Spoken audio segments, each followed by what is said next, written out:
Welcome back to Our Mindful Process, and my name is Craig, and we will continue reading from Maintain, the second book in the series, A Human's Guide to Inner Compassion. Copyright 2025 by Craig A. Burns. These daily readings are offered as a part of the Our Mindful Process practice. Today is April the 22nd.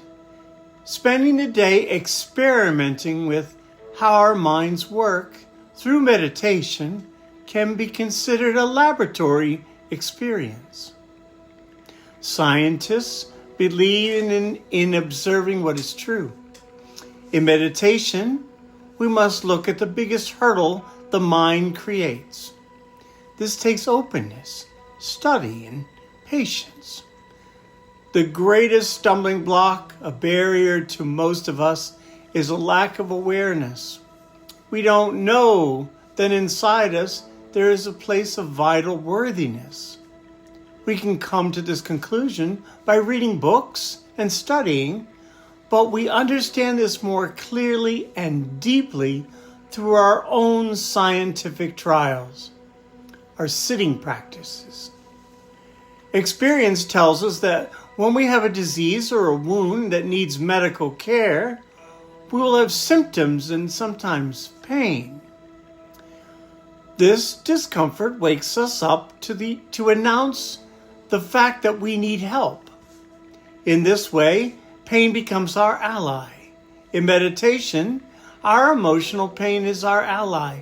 We don't know where our practice will take us or what we will learn, but we are open to the journey. We start from scratch. On the meditation cushion, we throw out all of our old ideas, becoming ready and willing to experience the pursuit of truth with a dose of gentleness on the journey. On mornings when I wake up with mental anguish and pain and regret, I know I have strayed from approaching life with a sense of my own vital worthiness. When I absorb my negative thoughts and ruminations, they become the biggest contamination to my consciousness of my worthiness.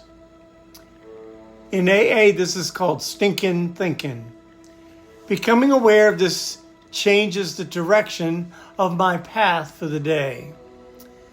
The question I ask myself is, how can the misery of my negative self-talk be used to understand my disconnection to the whole and wake me up to a more expanded viewpoint of human value? My greatest lacking is the failure to develop loving kindness and compassion for myself.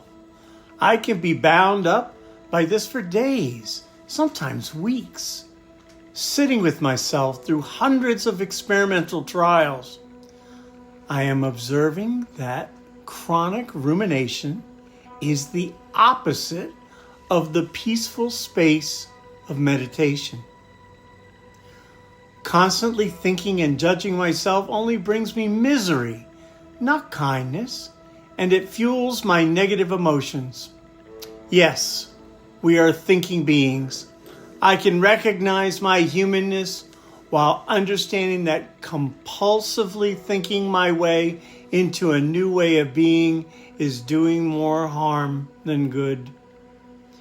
Emotions can't be navigated by thinking. My clinical trials of meditation are continually showing me this.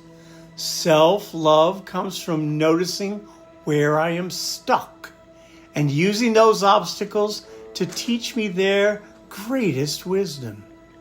And removing my thoughts from my mind is not the goal or the means to inner compassion, tender loving kindness, peaceful joy and equanimity, being aware of rambling thoughts while resisting the act of labeling them. I am coming to realize how letting go of thoughts de-escalates and diffuses burgeoning painful emotions.